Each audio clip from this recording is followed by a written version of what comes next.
Tumsifu Yesu Kristo. Mtazamaji mpendwa wa Tumaini TV, kipindi Tumaini 33. Sina shaka hujambo na unatutazama vizuri kabisa popote ulipo kupitia kingamuzi cha Azam namba 470, lakini pia mtandaoni ingia YouTube ukitaka kutazama matangazo ya Tumaini TV na vipindi mbalimbali kikiwemo hiki cha Tumaini 33, basi andika Tumaini_TV. Changia, manake subscribe, na baada ya hapo mambo yatafunguka na utaweza kutazama chochote kile ambacho unapenda kutazama. Lakini pia unaweza kupakua application yetu Tumaini Media kupitia Play Store au App Store katika vifaa ambavyo vinakuwezesha kuingia kwenye internet au mtandao, na utaweza pia kututazama kwa uzuri, lakini andika Tumaini Media. Mtazamaji, tupo katika muktadha wa ibada ya huruma ya Mungu, na kama ambavyo tutangulia katika vipindi vilivyopita kuzungumza juu ya waambie mapadri wangu, na tuendelea kuwa naye Baba Innocent Nzaro kutoka Jimbo Katoliki la Kigoma, ambaye kwa sasa yuko Dodoma kwa masomo katika chuo cha mipango. Karibu sana baba. Asante sana. Lakini kama ilivyo ada, dada Areta Leonard Simon kutoka parokia Mtakatifu Ambrose IPTL Jimbo Kuu la Dar es Salaam. Yeye ni wa hapa hapa. Mimi ni Gaudensiera. Uwe nasi hadi tamati ya kipindi hiki. Na baba, nakuomba tuanze kwa sala. Kwa jina la Baba na la Mwana na la Roho Mtakatifu. Amina. Tunakuomba Mungu uongozane na sisi mwanzo hadi tamati ya kipindi chetu. Wajaze maarifa watazamaji wetu, tuweze kutafakari upendo wako kwa wanadamu, yaani huruma yako kwa wanadamu, ili kusudi tukiyazingatia hayo tukutukuze wewe katika maisha yetu ya kila siku. Tunaomba hayo kwa njia ya Kristo Bwana wetu. Amina. Kwa jina la Baba na la Mwana na la Roho Mtakatifu. Amina. Ndio baba. Asante. Tuko kwenye mwendelezo. Ndio. Na pengine labda pale tulipoishia kipindi kilichopita, ndio kumbusha kidogo alafu tuweze kuunganisha na leo. Kipindi kilichopita tulizungumza kwa muktadha ni waambie mapadri wangu, ujumbe wa Bwana wetu Yesu Kristo wa huruma ya Mungu kwa mapadri kupitia Mtakatifu Maria Faustina. Tunaiangalia diary ya Sister Faustina na kile ambacho Bwana alimweleza waambie mapadri juu ya huruma ya Mungu. Tulimaliza kwa kipindi kilichopita kwamba ujumbe wa huruma ya Mungu ni ujumbe wa Kristo kwa ulimwengu. Tukasema padre ambaye ni Kristo mwingine, kwa hiyo tunaamini kwamba ujumbe huu wa huruma ya Mungu ni ujumbe wa padre kwa ulimwengu. Yaani ni kama Faustina alikuwa anaongea na padre mwenyewe. Kwa sababu padre anamwakilisha Kristo na padre ni Kristo mwingine. Aliyezungumza na Faustina ni Kristo, kwa hiyo Faustina alizungumza na padre. Ndivyo tulivyozungumza katika kipindi kilichopita. Tukasema kwamba sasa kama Faustina alivyozungumza na Kristo, yani kama Kristo alivyozungumza na Faustina juu ya huruma ya Mungu, hali kadhalika padre wa nyakati hizi sasa, wa sasa hivi, padre wa leo anapaswa kuzungumza na waamini wake ili kusudi wapatie ujumbe wa huruma ya Mungu. Si ndivyo? Sasa leo tunaendelea. Ulisema uaminifu wa padre, uaminifu wa padre, uaminifu wa Kristo. Tukao tunanukuu maneno ya Baba Mtakatifu Benedikto wa 16 katika mwaka wa mapadre mwaka 2010. Uaminifu wa Kristo, uaminifu wa mapadre. Kwa hiyo kama padre anapaswa kuwa mwaminifu kwa Kristo, kama vile Kristo alivyomwamini padre mwenyewe akampadilisha, akamkabidhi makubwa kwa ajili ya wokovu wa watu. Kwa hiyo sasa leo tunasonga mbele, tunahitimisha sehemu hii, lakini pia tunahitaji tupige hatua kwamba katika kutangaza huruma ya Mungu kuna uharaka wake. Yaani tusikae tukasema nitahubiri kesho, nitahubiri kesho kutwa, nitahubiri mwaka ujao, au atahubiri mseminari mwingine, au atahubiri padre atakayekuja, au mimi siwezi kufanya hivi. Hapana, kuna uharaka wake. Kwa sababu tukisema kwamba tuachie wengine watahubiri kesho kutwa au miaka mingine, maana yake ni kwamba tunawakosesha waumini haki ya waumini msingi ya kupata huruma ya sasa hivi ambao tuko nao. Kuna uharaka wake. Kwa sasa ni Mungu mwenyewe anasema kwamba kabla hajaja kama Mungu, kama hakimu mwenye haki anakuja kwanza kama Mungu mwenye huruma. Yes. Sasa uwezi jua waumini ambao unawazuia sasa hivi kuwapa ujumbe huu, huenda Mungu akaja wakati ambao hajajipanga, wakati ambao hawajawa tayari. Mwisho wa siku Mungu anakuta bado ni kama hakimu mwenye haki. Lakini kama tungejibidisha haraka yani leo kabla jua haijazama tukasema tuzungumze na watu walau 5 juu ya huruma ya Mungu, basi wale tungekuwa tumewasaidia katika uharaka huu. Kuna uharaka mkubwa sana, tuseme kwamba tutafanya kesho kutwa. Lazima tufanye haraka kwa ajili ya Kristo mwenyewe, lakini pia kwa ajili ya watu. Yes. Uharaka mwingine ni kwamba Kristo mwenyewe alimwambia Maria Faustina anamuandaa kwa ajili ya ujio wake wa pili. Unaandaa dunia kwa ajili ya ujio wangu wa pili. Yes. Sasa na yeye Kristo ameshatuambia kesheni, hamjui siku wala saa. Hamjui siku wala saa. Kwa hiyo tungesema kwamba tukisema tusubiri baadaye, maana yake hatujui siku wala saa. Yes. Usifanye subiri mwaka ujao, maana yake hujui siku wala saa. Lakini sasa amemwandaa Faustina ili kusudi aiandae dunia kwa ajili ya ujio wake wa pili. Kumbe tunahitaji kufanya haraka. Tunahitaji kufanya haraka, tusichelewe. Tukichelewa tunajichelewesha wenyewe. Na tunawachelewesha watu. Kwa hiyo lazima tufanye haraka. Hatujui siku wala saa. Lazima tuwatangazie watu ibada ya huruma ya Mungu mapema iwezekanavyo, kwa haraka, bila kusubiri mwingine, bila kusubiri kesho, bila kusubiri nyakati. Kwa sababu hatuijui siku wala saa atakapokuja.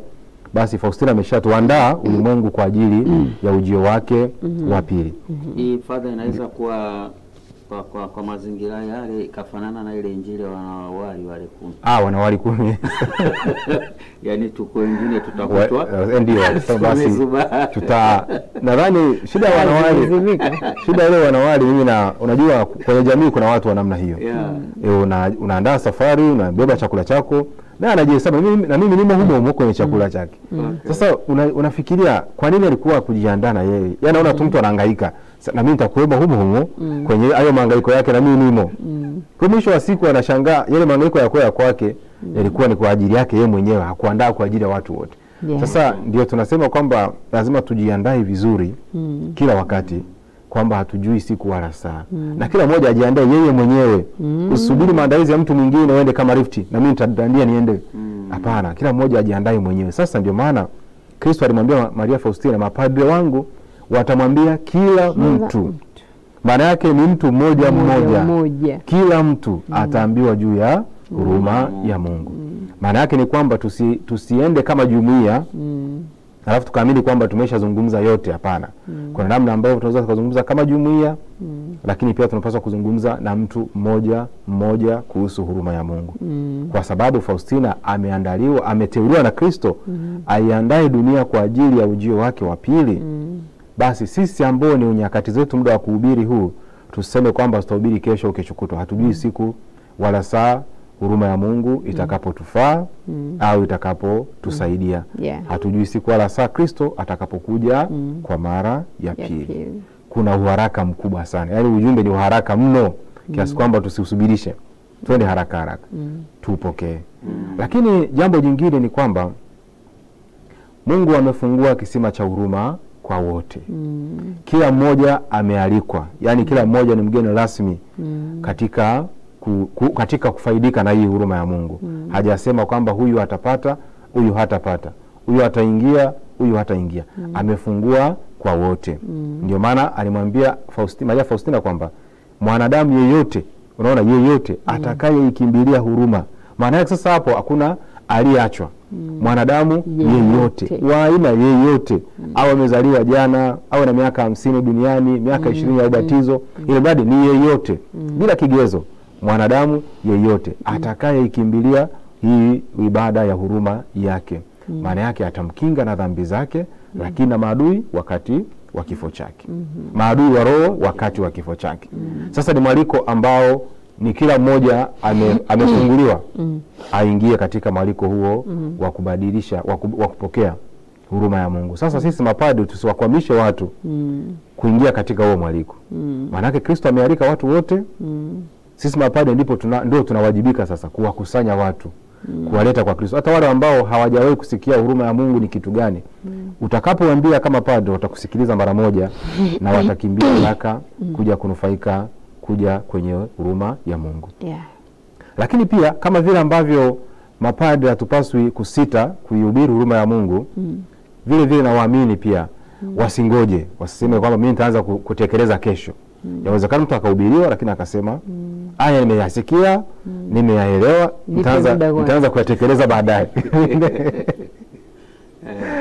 Kwa hiyo haya nimeyasikia, nimeyaelewa, basi nitaanza kuyatekeleza. Mambo yangu fulani ngoja mambo yakamilike kwanza. Ngoja mambo yangu yanyoke kwanza, alafu nitaanza kuyazungumzia baadaye. Sasa kila mmoja asichelewe. Kila mmoja anapaswa pale unaposikia huruma ya Mungu unakimbia haraka, kama shauki ya Faustina anavyoambiwa na Bwana Yesu kwamba chora picha hii ionekane vizuri. Anaanza kuhangaika saa hiyo nitapata wapi mchoraji mzuri ambaye atakuja kuchora vizuri kwa ustadi wa namna hii. Ina maana yake angesema ngoja nisubiri kwanza ni astadi vizuri, nione kama ni ya kweli, nijifunze, pengine tungechelewa. Lakini haraka alienda kutafuta mtu anayeweza kumsaidia. Sasa na sisi tunawaalika waamini kwamba tusianze kusubiri kesho kutwa kwamba tutakuja kuvizungumza tu au nitaanza kuvitekeleza kesho. Labda nitaanza kutekeleza akija padri mgeni kanisani kwangu au siku paroko kwangu akiama. Hapana. Kwa sababu hatuna maagano na Mungu Kristo atakuja lini. Maadamu tumekwisha kuandaliwa kwa ajili ya ujio wake wa pili, tujitahidi sisi tuyapokee haraka mara moja. Tulizungumza na mapadri tukasema yawezekana tukajiondoa, tukasema labda mimi sihusiki. Padri mmoja anaweza akasema mimi sihusiki, mambo haya mimi sielewi vizuri. Tutatafuta mtu ambaye anaelewa vizuri ayazungumze kwa usahihi. Lakini unapozungumza, tulisema unapozungumzia juu ya padre, moja kwa moja unazungumza juu ya huruma ya Mungu. Hata kama hautahitaji huruma ya Mungu yenyewe, ila kwa kumtaja tu padre, maana yake kwa upadre wake ameshafanyika kuwa chombo na mhudumu wa huruma ya Mungu. Hata usipoitaja tu neno huruma ya Mungu, usipoitaja lakini kwa kusema padre tu, maana yake watu watamtambua huyu ni mhudumu wa huruma ya Mungu. Maana yake yale ambayo anaishi, yale ambayo anayaadhimisha yatakuja akilini mwa watu haraka. Na yale anayoyaadhimisha ndio anayopambanua huruma ya Mungu. Ukimtaja tu padre, mtu ataelewa kabisa huyu ni mchungaji labda, au atapata sifa ya mtu anayeongoza watu kwenye ibada, au anayeadhimisha misa, au mtu anayesikiliza maungamo. Yote hayo sasa ndizo kazi za huruma ya Mungu. Kwa moja kwa moja padre ni mtangazaji wa huruma ya Mungu kwa wajibu wake, kwa kupadrisho wake.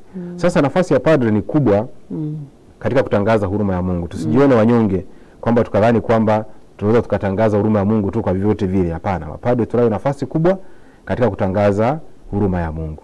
Lakini pia tunazo sababu nyingine ambazo tunaweza tukafanya kwa nini sisi mapadre ni wakubwa. Yaani sababu nyingine tunazo kwamba kwa nini sisi mapadre ndio wahusika rasmi wa hii kazi ya kutangaza huruma ya Mungu. Yawezekana wapo watu wengine ndio wakatangaza, hata Faustina mwenyewe akuwa padre lakini alitangaza huruma ya Mungu.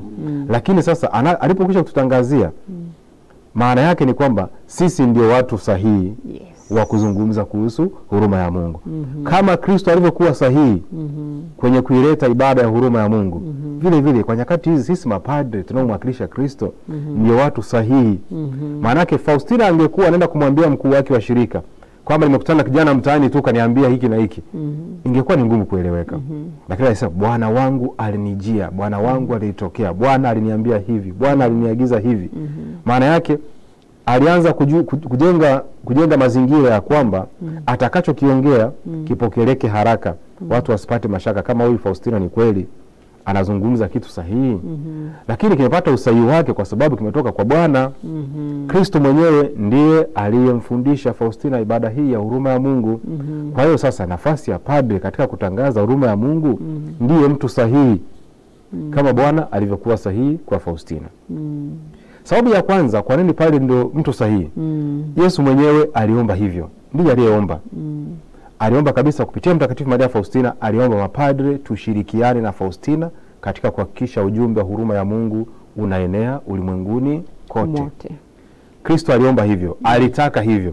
Mapadre wangu kila wakati waambie mapadre, kila wakati mwambie padre, kila wakati muungamishi wako atafanya hiki kila wakati. Maana yake Yesu alitamani hivyo. Ndiye aliyeamuru. Na anapokuwa anasema waambie mapadri wangu, afu sentensi inayofuata lazima aseme hii ibada ni yangu. Ibada ni yangu.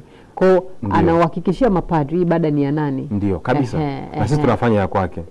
Uwezo kufanya kinachopingana na Kristo. Kama unafanya cha Kristo, maana yake Kristo ameagiza iwe hivyo. Pamoja na hiyo ibada. Ndio, pamoja na hiyo ibada. Nayo ni ya kwake. Kwa hiyo kila wakati anamwambia Faustina, waambie mapadri wangu. Waambie mapadri watafanya hiki. Kama makuhani watafanya hiki. Makuhani watafanya hivi. Yaani kuna vitu vingi ambavyo alizungumza mara kwa mara. Akiagiza mapadri kwamba watafanya. Akiwa na imani kwamba watafanya kweli kwa sababu ni mapadri na ndio watu sahihi. Angeweza kumwambia Faustina, mwambie mkuu wako wa shirika atafanya hiki. Vile vilivyohusu mama mkuu alimwambia, vilivyohusu masista wenzake alimwambia, vilivyohusu waumini wenzake alimwambia, lakini kwenye habari ya kueneza huruma ya Mungu ilienda moja kwa moja kwa mapadri. Tell my priest. Tell my priest. Mapadri wangu watafanya hiki, mapadri wangu watafanya. Kila wakati alipokuwa anamzungumzia Faustina na mapadri wake, Yesu na mapadri wake alimweleza, mapadri wangu watafanya hivi. Makuhani wangu watafanya hiki. Mwambie padri, waambieni mapadri wafanye, roho yangu inatamani kuenea, wajitahidi. Maana yake ni kwamba sisi mapadri ndio watu sahihi ambao Bwana alipenda, aliamuru tusaidie kuenea kwa ibada hii ya huruma ya Mungu. Lakini sababu ya pili, tunahitaji kueneza ibada ya huruma ya Mungu kwa sababu inawasaidia waamini kukua kiroho. Maana yake unapoona muamini amekuwa kiroho, kuna vitu vya sheria vya nje vitakuvutia, vitakuambia tu kwamba kwa kweli muumini huyu amefikia kiwango fulani cha imani. Kiroho yuko juu sana, ameshaenda zaidi kutoka kwa waumini wa kawaida. Sasa tunaposema sisi mapadri tunapohitaji kuihubiri huruma ya Mungu hii, ni pamoja na kwamba tusaidie waamini wetu wakue kiroho.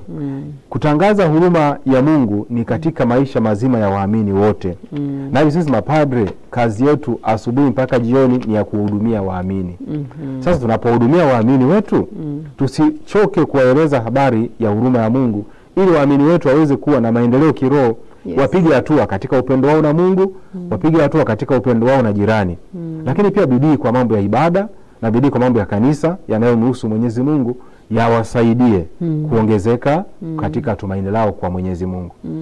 Muumini ambaye hayupo kwenye chama cha kitume chochote ni muumini ambaye yuko vuguvugu. Yaani ukikuta parokia ambayo vyama vya kitume vimechangamka, leo asubuhi Jumaria alikuwepo sala, mchana utume wa Mtakatifu Yesu amekuja, mkesha ambao utume wa Fatima walikuja, leo kuabudu Ekaristo watu wa damu azizi.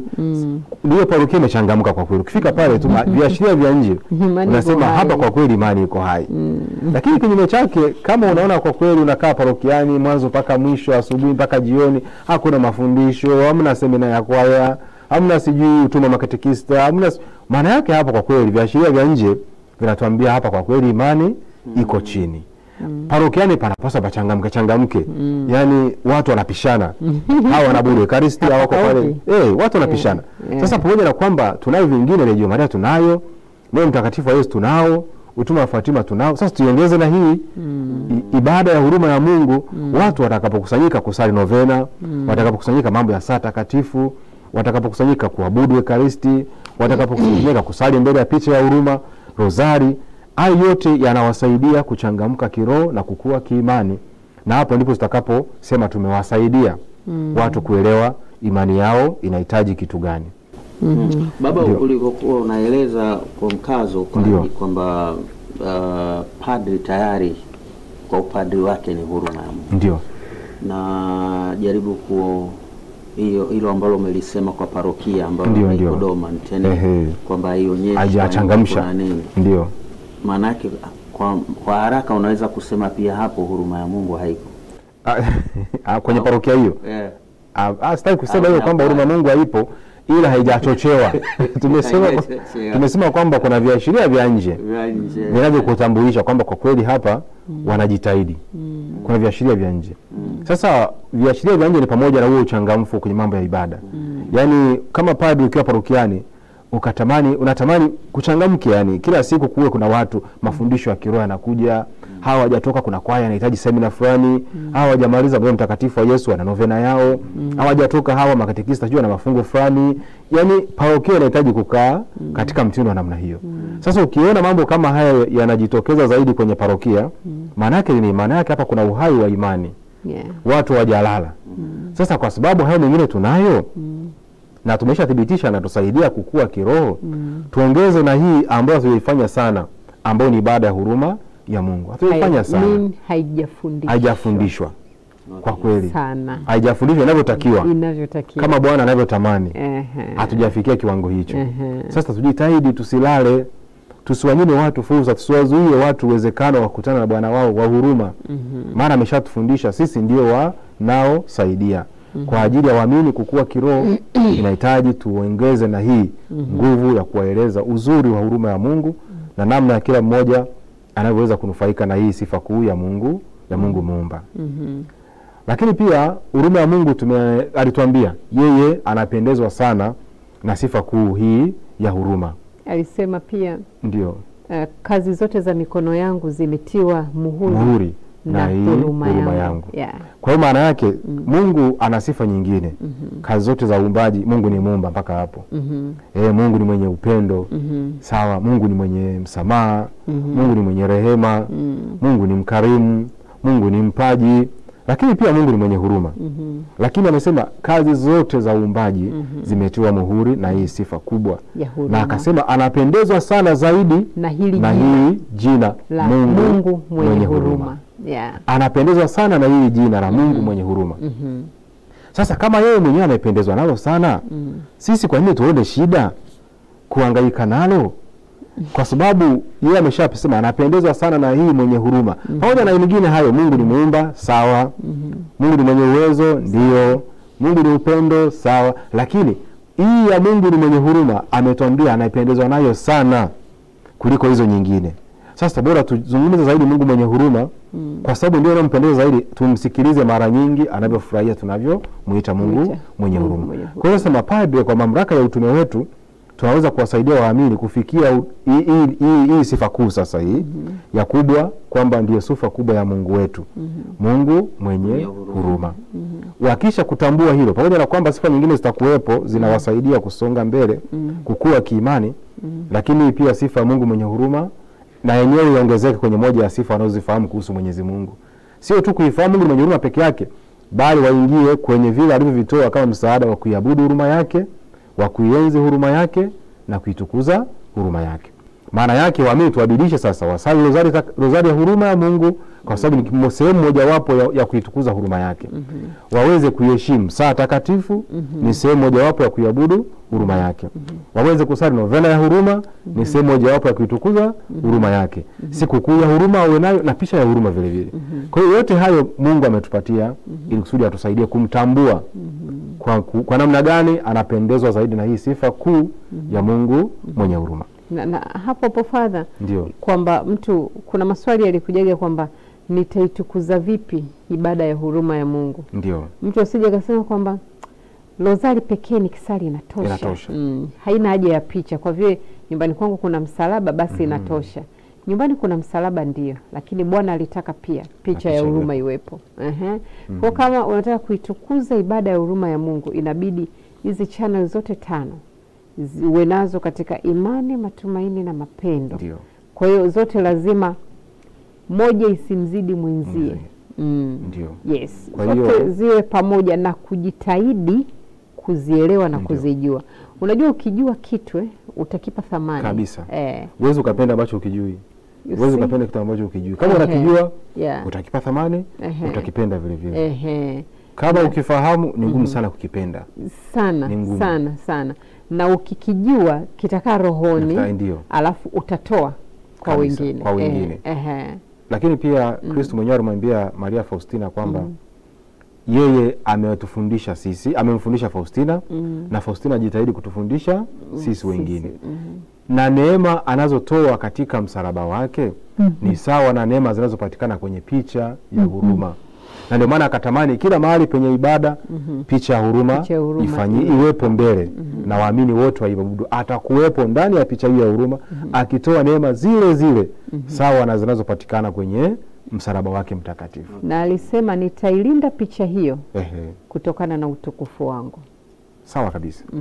Kwa hiyo sasa lazima tujitahidi kuzitumia hizo chaneli 5 za huruma ya Mungu kwa ajili ya makuzi yetu kiroho na kunufaika katika huruma hii ya Mungu kwa ajili yetu, kwa manufaa yetu, sio kwa ajili ya watu wengine au kwa ajili ya jumuiya au nini, kwa ajili yangu mimi mwenyewe namna ambavyo ninamfahamu Mwenyezi Mungu. Tumezitaja kwamba ni novena ya huruma ya Mungu, saa takatifu, sikukuu ya huruma ya Mungu, picha ya huruma na rozari ya huruma ya Mungu. Na mifereji ya huruma ya Mungu na kipindi ni Tumaini 33. Mtazamaji mpendwa popote ulipo, tupate mapumziko mafupi, baada ya hapo tutarejea kuweza kuendelea. Okay. Yeah.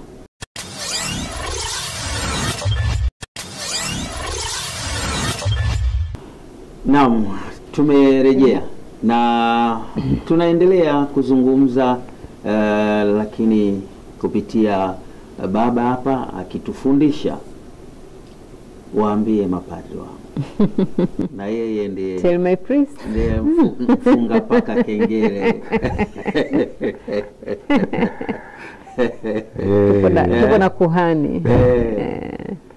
Ndio baba. Ndio. Mambo ni mazuri. Tunakumbushana. Tunaamini mapadri tunavifahamu, lakini tunakumbushana. Basi kama mtu alikuwa hajui, basi tunaambizana sasa leo. Ile shauku ya Kristo alitamani mapadri tuwe wahudumu wa huruma yake. Sasa shauku yake tusiikwamishe. Tujitahidi ile shauku ikamilike. Ndio maana tunakumbushana mapadri wenzangu kwamba Kristo alitufanya sisi ndio wahubiri rasmi wa huruma yake. Baada ya kumfunulia Sister Faustina, pasa mwendelezo wa kuieneza hii huruma ya Mungu alikabidhi mikononi mwa mapadri kwa nyenzo mbalimbali za kanisa kama masakramenti tunayofahamu, lakini pia na hiyo mifereji ya huruma tuliyoitaja kabla ya mapumziko yetu. Kwa nini tunawajibika kufanya hayo? Yani kwa nini sasa? Kristo mwenyewe alileta ibada ya huruma kwa ajili gani? Yani tukisema tunahitaji kufanya haya kwa sababu hii, maana yake tunarudi kwenye lengo la Kristo kuianzisha ibada ya huruma yake. Maana yake alisema analeta tumaini la mwisho la wokovu wa ulimwengu. Maana yake sasa kuna namna ambayo alikuwa ana matumaini mengine mazuri ambayo yalikuwa anafahamika. Pengine labda aliona kuna ulegevu fulani kwenye kuyatimiza. Sasa akasema ibada hii ni tumaini la mwisho kwa ajili ya wokovu wa ulimwengu. Na akamwandaa Faustina awe mtangazaji wa injili hiyo ya huruma ya Mungu. Na akamuita jina zuri kwamba ndiye aposto, kwamba atakuwa ni mtume wa huruma ya Mungu. Sasa tunahitaji kuambia watu zaidi kuhusu ibada ya huruma ya Mungu, kwa sababu kwa njia ya huruma ya Mungu waumini wanapata wokovu wa roho zao. Ndio tumaini la Kristo alilotamani kwamba analeta tumaini la mwisho kwa ajili ya wokovu wa roho za waamini. Kwa ajili ya wokovu wao wanapaswa kuifahamu huruma ya Mungu. Lakini pia akasema kwa njia ya huruma ya Mungu wapagani wanatangaziwa habari njema. Sasa kumbe huruma ya Mungu ni nyenzo katika uinjilishaji. Maana uinjilishaji ni kwa wapagani. Sasa kwa wapagani wanapata wanapata kumfahamu Kristo kupitia nguvu ya huruma ya Mungu. Lakini pia huruma ya Mungu ni kwa ajili ya kufikia utakatifu wa mbinguni. Bila hauwezi ukawa mtakatifu bila huruma ya Mungu. Na watu tunapenda kusema kwamba watakatifu walioko mbinguni walikuwa ni wanadamu kama sisi ambao walitumia fursa ya huruma ya Mungu vizuri. Sasa tuiongeze hiyo vizuri, walitumia huruma ya Mungu vizuri wakafikia utakatifu wa mbinguni. Alimwambia hakuna mdhambi asiyekuwa na historia na hakuna mdhambi asiyekuwa na kesho yake na hakuna mtakatifu asiyekuwa na historia.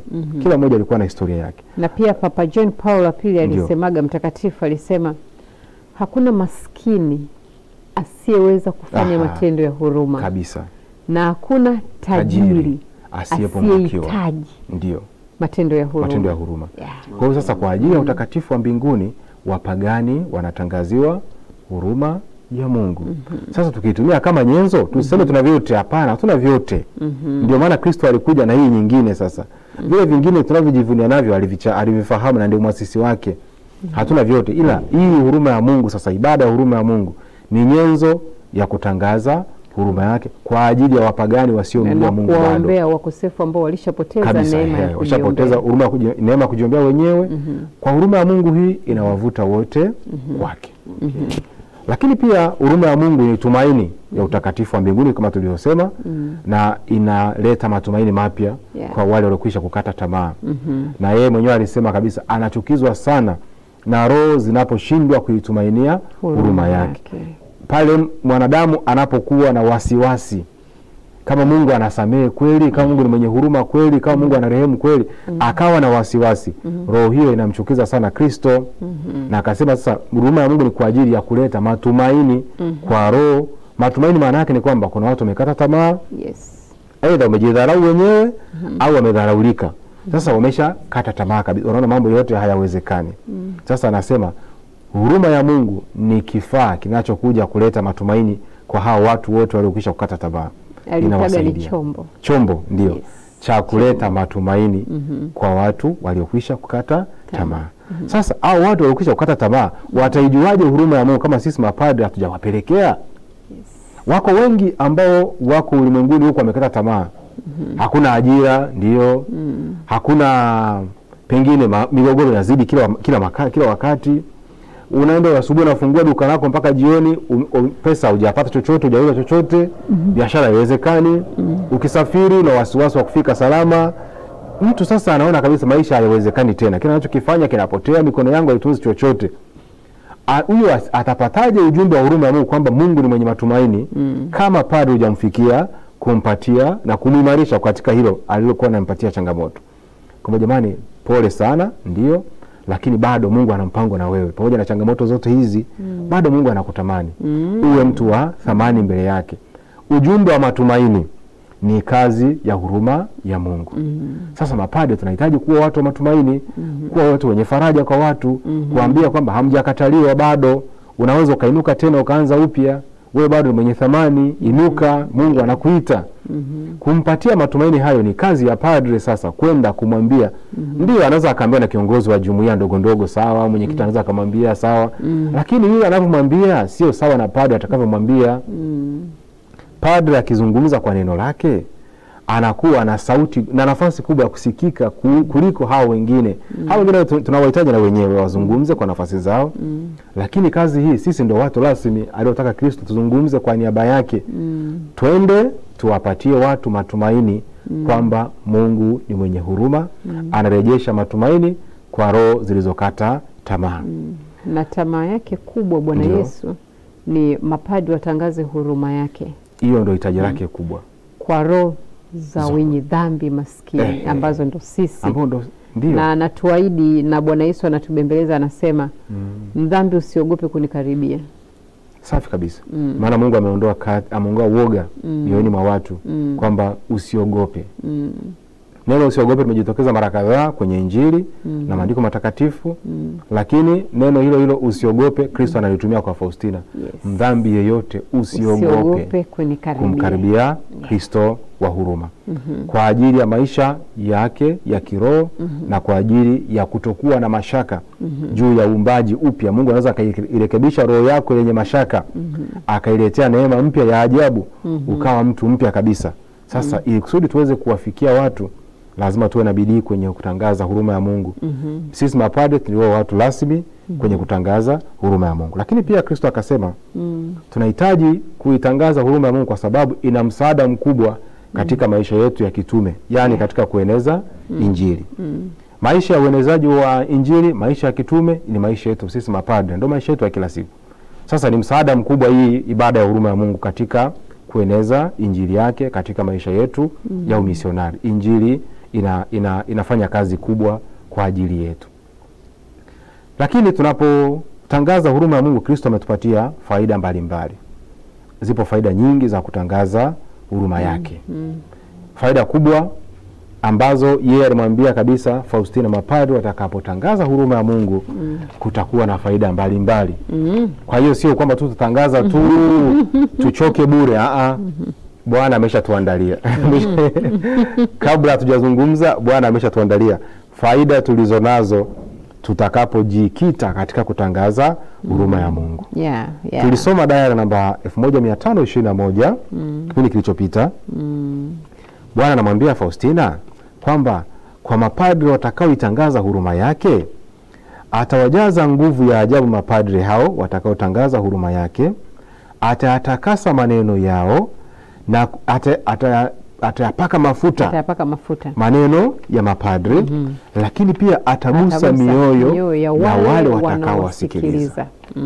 Sasa kuna faida, hiyo ni faida kubwa sana. Yaani Kristo kusema kwamba kwa wale watakaotangaza huruma yake atayatakasa maneno yao. Maana yake ukiongea kitu ambacho kimetakasika, kimetengwa kwa ajili ya jambo fulani. Yaani kutakasa maana yake wewe sio mtu wa hivi, wewe ni mtu wa hivi. Wewe sio au utatambulika hivi, utatambulika hivi. Sasa Kristo anasema maneno ya mapadri watakaotangaza huruma yake atayatakasa. Na haishi kwa mapadri peke yake. Anaenda mpaka kwa wale wasikilizaji. Atawagusa mioyo, roho za wale wanaosikiliza yule padri. Kwa padri atajazwa nguvu za ajabu. Na akasema atajaza nguvu za ajabu. Kwa kila padri atakayetangaza huruma ya Mungu. Kumbe tuna faida ya kwanza. Hiyo ni faida kubwa sana. Tusichukulie kihivi hivi tu haraka haraka kwamba inapita tu, hapana. Faida kubwa sana. Kwa mapadri watakaotangaza huruma ya Mungu, Kristo atayatakasa maneno yao, atagusa mioyo ya wasikilizaji wao. Na katika saa ya kifo atakuwa kwao mwokozi mwenye huruma na sio hakimu mwenye haki. Hiyo nayo ni faida ya pili. Kwa watakaotangaza huruma. Yaani hapa tunazungumza kwa ajili ya mapadri jamani. Hizi ndio faida zetu. Hizi ndio faida zetu za kutangaza huruma ya Mungu. Unaweza ukazungumza mwingine akadhani kwamba tunamwambia ujirani, mapadri tutakaotangaza huruma ya Mungu. Mapadri tutakaotangaza huruma ya Mungu. Bwana akasema hivi, atawalinda na kuwatunza wote watakaoitangaza huruma yake, na katika saa ya kifo atakuwa kwao mwokozi mwenye huruma na sio kama hakimu mwenye haki. Diary namba 1075. Faida ya kwanza, faida ya pili hiyo. Atawalinda katika saa ya kifo. Tunaamini wote tutakufa, kila mmoja ataifikia saa ya kifo chake. Sasa Bwana ameshasema tutakaoitangaza huruma hii atatulinda saa ya kifo, lakini pia atakuja kwetu kama Bwana mwenye mwokozi mwenye huruma na sio kama hakimu mwenye haki. Faida ya pili hiyo ya kutangaza huruma ya Mungu. Faida ya tatu. Bwana aliyoahidi mapadri, anasema watawapatia wanaoungama malipizi ya kusali rozari ya huruma ya Mungu kama tumaini lao la mwisho la wokovu wao. Kwa hiyo padri waambie watu watakapokuja kuungama wawapatie kusali rozari ya huruma ya Mungu kama sehemu ya malipizi yao kwa ajili ya tumaini lao la mwisho la wokovu wao. Sasa hiyo faida ipo sehemu mbili. Ipo kwa mapadri na kwa maana sisi tunaungama. Hata nyinyi pia mnaungama. Hata sisi tunaungama ndio. Kwenda kuungama. Ndio, tutakwenda kuungama sasa. Padri atakapokuambia utasali rozari ya huruma ya Mungu. Maana yake nini? Maana yake ametuambia Kristo kwamba mapadri watawapatia waungamaji wao watakokuja kuungama kwao malipizi ya kusali rozari ya huruma ya Mungu kama tumaini lao la mwisho la wokovu wao. Hiyo ni faida ya tatu. Tumaini la mwisho la wokovu ni kumpatia muungamaji malipizi ya kusali rozari ya huruma ya Mungu kama tumaini la mwisho la wokovu wake. Yako matumaini mengine unaweza ukazungumza, hatuyakatai na kanisa lijayakataa. Yako matumaini mengine yanaweza yakatusaidia sisi kufahamu vizuri huruma ya Mungu, lakini Kristo ametuambia rozari ya huruma ya Mungu hii ndio itakayokuwa tumaini lao la mwisho wanaoungama, tukiwapatia kusali hiyo kama sehemu ya malipizi yao. Kwa hiyo hata mimi padri nikienda kuungama, padri mwenzangu akaniambia sali rozari ya huruma ya Mungu, maana yake ni tumaini langu la mwisho kwa ajili ya wokovu wangu mwenyewe. Sasa mpaka hapa hatujapoteza. Tukiungama hatujapoteza. Tukiungamisha hatujapoteza. Tunapoungamisha tuwakumbushe watu kusali rozari ya huruma ya Mungu kabla ya kuwakumbusha watu kusali rozari ya huruma ya Mungu katika malipizi, tuanze kuwafundisha namna ya kuisali katika maisha ya kawaida. Tuanze kuwafundisha namna ya kusali rozari ya huruma ya Mungu, lakini pia ndio tuwaambie sasa iwe malipizi yao watakapokuja kuungama. Maana tukiwaambia wasali kama malipizi wakati hatujawafundisha kusali, pia ni kazi bure. Tunakuwa tunapoteza muda. Tuwafundishe kwanza namna ya kusali rozari ya huruma ya Mungu kwenye mifereji hiyo mitano tuliyoisema. Yes. Hii rozari ya huruma ya Mungu imo. Tuwafundishe kwanza waitumie vizuri. Watakapokuja kuungama sasa ndio tuwaambie sehemu ya malipizi yao watasali rozari ya huruma ya Mungu kama tumaini lao la mwisho la wokovu wao. Lakini Kristo akasema, mdhambi yeyote atakaye sali rozari ya huruma ya Mungu hata mara moja, mdhambi yeyote atakaye sali rozari ya huruma ya Mungu hata mara moja, Bwana atamjaza wingi wa neema zake. Jamani, hata mara moja kweli shindikane? Yani kwa katika maisha yako, kwa wiki, katika maisha yako, atakaye sali rozari ya huruma ya Mungu hata mara moja. Jamani, yani hata mara moja. Hapana jamani, tuwe serious na imani. Kwa kweli Kristo ameshaturahisishia sana. Ndio maana alisema hili tumaini la mwisho. Yaani ukishindwa hapa shauri yako. Hili ni la mwisho. Atakaye sali rozari hata mara moja. Ile ukishika rozari ya huruma ya Mungu hata mara moja, Baba yetu mpaka unapomaliza Mungu mtakatifu, Bwana atamjaza wingi wa neema zake. Sasa kweli tupate nini tena? Dali namba 687 hiyo. 687. Yeyote mdhambi yeyote, sisi wote ni wadhambi, tunaamini hivyo. Atakaye sali rozari ya huruma ya Mungu hata mara moja, Bwana atamjaza wingi wa neema zake. Sasa kweli tushinde hata mara moja kweli jamani? Kweli. Miaka yote ya duniani tusiwe wanyonge jamani. Miaka yote jamani, hata mara moja shindikane. Ikiwa sio tu hata mara moja, hata mara 2 kwa siku, mara 3 kwa siku, hamna shida. Sali rozari ya huruma ya Mungu. Hapa tuweke sawa jambo moja. Waamini wengi wanaamini kwamba muda wa kusali rozari ya huruma ya Mungu ni saa 9 mchana, saa 9 alasiri. Wengi wanaamini hivyo. Wote wanaamini hivyo. Kwamba saa 9 alasiri ndio muda wa rozari takatifu. Tena wengine wanaposti mitandaoni tu kwenye WhatsApp zao, saa 9 kamili rozari ya huruma ya Mungu. Hapana jamani. Kristo ametenganisha mambo haya. Saa takatifu na rozari takatifu yote ni mifereji miwili inayoitukuza huruma yake. Lakini saa 9 kamili tunaitukuza huruma yake tukitukuza saa takatifu, ile saa 9 alasiri kuitukuza saa takatifu. Ila kusali rozari ya huruma ya Mungu inaweza ikawa wakati wowote. Tuweke vizuri hapo. Maana mwingine anaweza akasema kwa siku ni mara moja tu saa 9 alasiri. Wewe ukiamka asubuhi sali, ukiamka jioni kifika sali, usiku hata mara 3 hujapoteza chochote. Tuseme tusijibane pale saa 9 kila mmoja akajibana hapo hapo. Hapana. Saa 9 ni mfereji mmoja tu wa saa takatifu ambao Bwana alitamani itukuzwe huruma yake saa hiyo hiyo. Kila mmoja aliyeko ulimwenguni aikumbuke saa iliyokomboa ulimwengu, aitukuze huruma ya Mungu. Na kuna namna yake pale ya kusali. Sasa hapa kumwambia Faustina tunasali nini? Yaani sala fulani. Wakati gani? Saa 9. Bwana alisema hivi, alitoa option. Option ya kwanza alisema njia ya msalaba, au ingia chepo ukaabudu moyo wangu mtakatifu. Yaani unaenda chepo unaabudu, unapiga magoti pale tabernacle unasali, au popote utakapokuwa sali sala ya huruma niliyokufundisha. Bwana alimfundisha sio rozari. Bwana Yesu alimfundisha sala gani Faustina? Ya huruma. Sala ya huruma, kuomba huruma. Okay. Sala gani? Rozari ya huruma ya Mungu. Rozari. Unaitukuza huruma popote utakapokuwa. Kwa hiyo rozari hata ukiwa kwenye basi, ukiwa shambani, popote inasalika. Kwa hiyo inawezekana njia ya msalaba vituo vyote 15 visiwepo kichwani. Inawezekana haupo mazingira ya kuingia kanisani. Upo shamba, upo mabarabarani, upo kwenye mabasi. Kamata rozari, sali rozari ya huruma. Tumesema maneno ya jizamishe katika huruma. Jizamishe katika huruma yangu. Uitukuze huruma yake saa takatifu. Lakini rozari takatifu inaweza kuwa muda mwingine. Sio lazima tujibane saa 9 wote tuwe pale.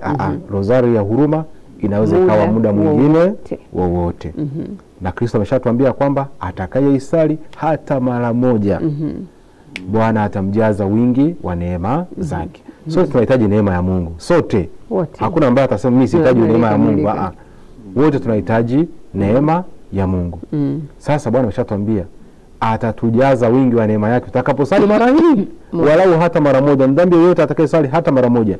Tusiwe wanyonge jamani. Mara moja inawezekana. Na ulivyosema wote tunahitaji neema ya Bwana. Nakumbuka Bwana Yesu alimwambia Mtakatifu Maria Faustina, amani uliyokuwa nayo moyoni mwako ni neema yangu. Pia unatakiwa kuniomba nikupe amani. Sawa kabisa. Hata amani ya moyo ni neema. Ni neema yake kwetu. Kwa kama una amani ya Kristo ndani ya roho yako, sio nguvu zako wala sio jitihada zako, wala sio kitu ulichokuwa nacho ndio kinachokupa amani. Ni neema ya Mungu. Ndio. Mtu mwingine anaweza akajua kwamba mali ndio kitu kinachonipa amani. Unaona, labda watoto niliokuwa nao ndio wanaonipa amani katika roho yangu. Hapana. Tunamsikiliza Bwana anasema nini kuhusu amani. Alivyomwambia Mtakatifu Maria Faustina, amani iliyokuwa ndani ya roho yako ni neema yangu. Pia unatakiwa kuniomba amani katika roho yako. Kwa sisi pia tunatakiwa kuomba Bwana, tunaomba neema yako rohoni, tunaomba amani yako katika roho zetu. Hata mara moja isitushinde jamani. Rosario huruma ya Mungu hata mara hii mara moja inatosha kupata hizo neema zake. Lakini faida nyingine ya pili kutoka mwisho, ametuambia hivi, padre atakayetenda kwa niaba ya Kristo, Kristo atatenda ndani ya huyo padre, ndani yake huyo padre, na matendo ya padre yatakuwa ya matendo ya Kristo. Yaani kama sasa tunabadilishana. Daira namba 331. 331 kwamba padre atakayetenda kwa niaba ya Kristo, Kristo atatenda ndani yake, na matendo ya huyo padre ndiyo yatakayokuwa matendo ya Kristo. Mungu atupe nini tena?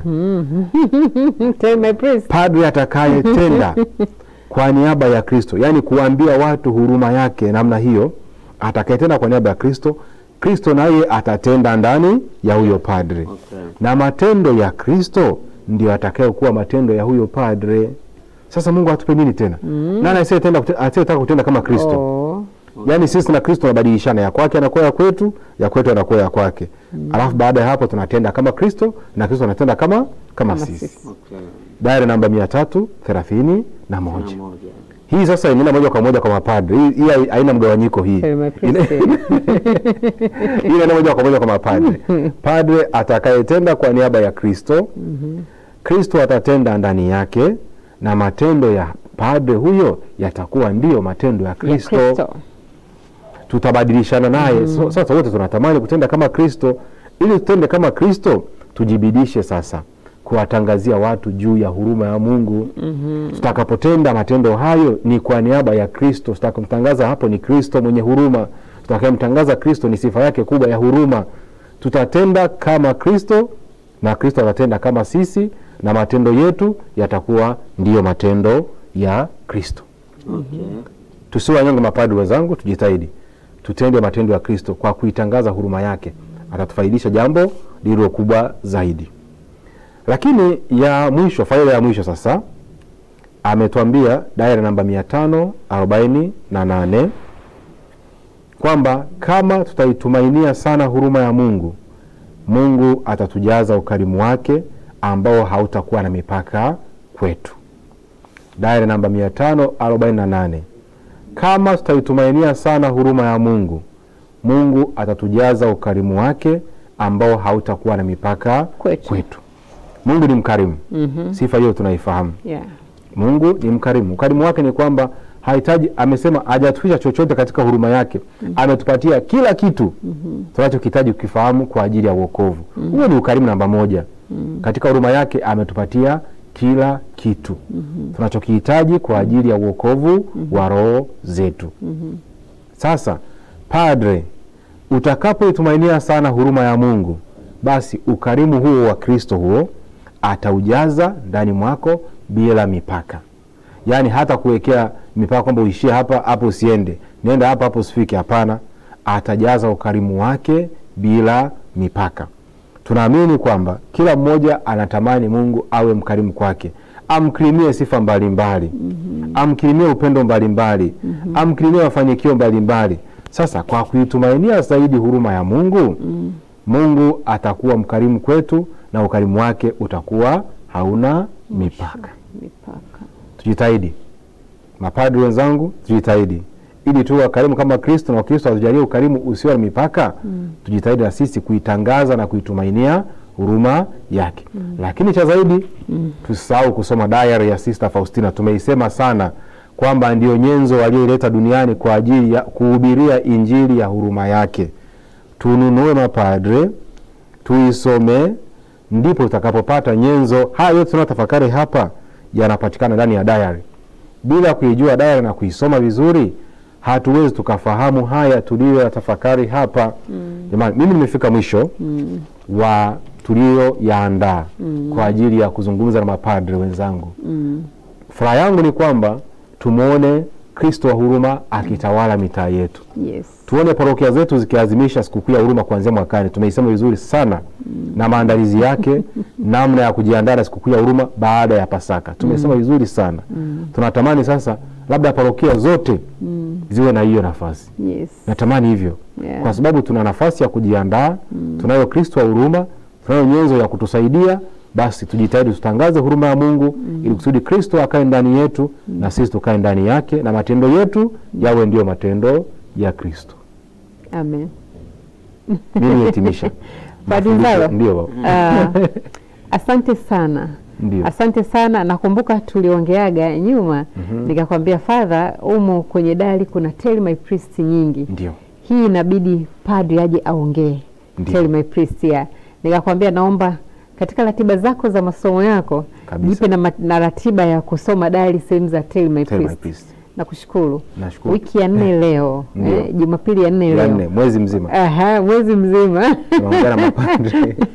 Mwezi mzima. Father, umetoka Dodoma umekuja kwa kweli kuongea na mapadri, kuongea sehemu ambazo Bwana Yesu alikuwa anamwambia Mtakatifu Maria Faustina, Tell My Priest. Naomba Mungu mapadri wamekusikia. Anisaidie. Padri atakayetangaza huruma yake, na mimi nishatangaza hapa.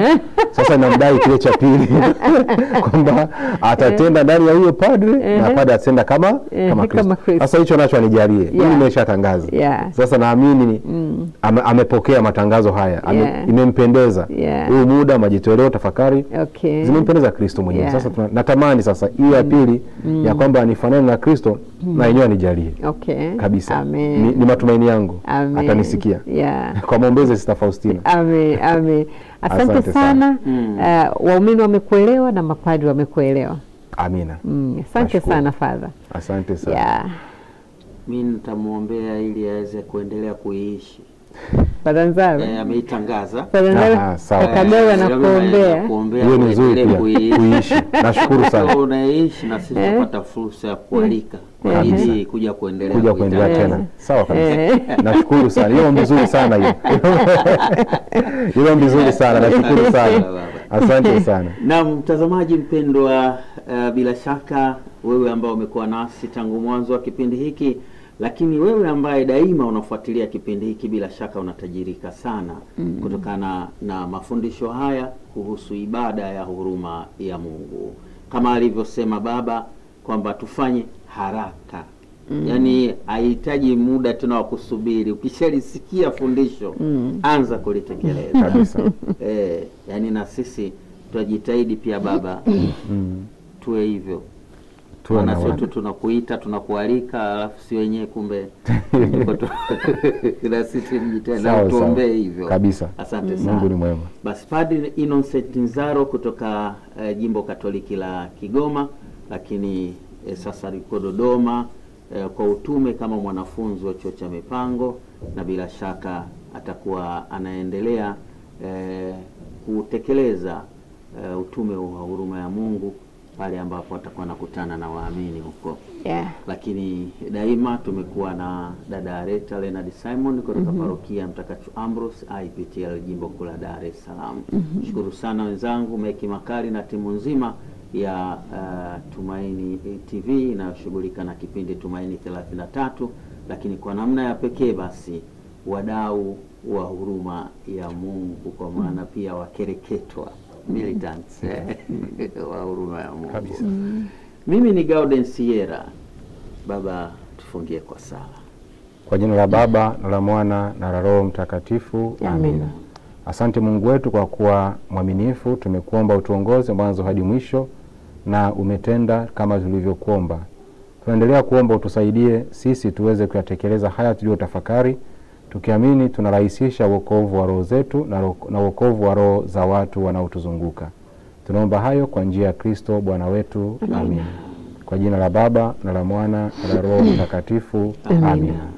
Tumaini Media, watie moyo nduguzo.